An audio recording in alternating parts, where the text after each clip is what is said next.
সকলোকে নমস্কাৰ জনাই এটি নতুন ভিডিঅ' আপোনালোকলৈ আগবঢ়ালোঁ। আশা কৰোঁ সকলো ভালেই আছে।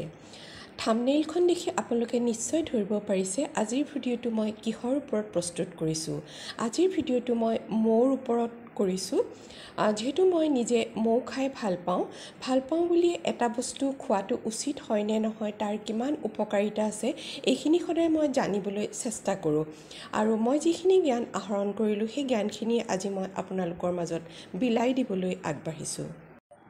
আশা কৰিছোঁ ভিডিঅ'টো স্কিপ নকৰি শেষলৈকে চাব, আৰু যদি ভাল লাগে নিশ্চয় লাইক কৰি যাব। আৰু আপুনি যদি মোৰ চেনেলটো প্ৰথমবাৰৰ বাবে চাইছে তেন্তে চেনেলটো ছাবস্ক্ৰাইব কৰিবলৈ নাপাহৰিব। আহকচোন তেন্তে আজি ভিডিঅ'টোৰ মাজলৈ সোমাই যাওঁ। মৌ হ'ল এবিধ তৰল পদাৰ্থ। ফুলৰ ৰসৰ পৰা মৌ তৈয়াৰ হয়। মৌ 8 প্ৰকাৰৰ: পৌত্তিক, ভ্ৰমৰ, ক্ষৌদ্ৰ, মাক্ষিক, ছাত্ৰ, আৰ্ঘ্য, উদ্দালক আৰু ডাল। ভিন ভিন মৌমাখিৰ নামে ভিন ভিন গুণ বিশিষ্ট মৌ হয়। এতিয়া জানো আহক আমাৰ শৰীৰৰ বাবে মৌ কিমান উপকাৰী। ৰাতি শোৱাৰ আগতে মৌ খালে মস্তিষ্কৰ কাৰ্যক্ষমতা ভালে থাকে। মধুৱে ৰোগ প্ৰতিৰোধ ক্ষমতা বৃদ্ধি কৰে বাবে মধু সদায় খালে ভাল, কিন্তু মধুমেহ ৰোগীৰ বাবে সদায় খোৱা উচিত নহয়। মধু গেছৰ বাবে ভাল। 1 চামুচ মধু গেছৰ অন্য ঔষধতকৈ শ্ৰেষ্ঠ। মৌৰ ভাইৰাছ প্ৰতিৰোধী ক্ষমতা অধিক। মধুৱে হজমত সহায় কৰে। মৌৱে বেয়া কলেষ্ট্ৰল কমায়। নেমু আৰু মৌ মিহলি কুহুমীয়া পানীয়ে ওজন হ্ৰাস কৰাত সহায় কৰে। মৌ আৰু ডালচেনিৰ গুড়ি মিহলি কৰি পুৱা সদায় খালে হৃদৰোগৰ বাবে উপকাৰী।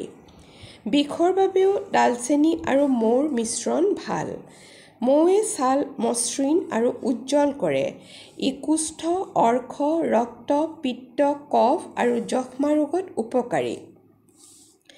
মৌ গৰম, সেয়েহে শীতকালত ব্যৱহাৰ কৰিলে উপকাৰ হয়। স্বাস্থ্যৰ বাবে নতুন মৌতকৈ পুৰণি মৌহে বেছি উপকাৰী। সৌন্দৰ্য ৰক্ষাত মৌৰ অৱদান অপৰিসীম। প্ৰাকৃতিক মইশ্চাৰাইজাৰ ভাণ্ডাৰ বুলি মৌক কোৱা হয়। শৰীৰৰ অংগসমূহক ঠিকে ৰখাত মৌৱে সহায় কৰে। বাৰ্ধক্য ৰোধ কৰাতো মৌৱে সহায় কৰে।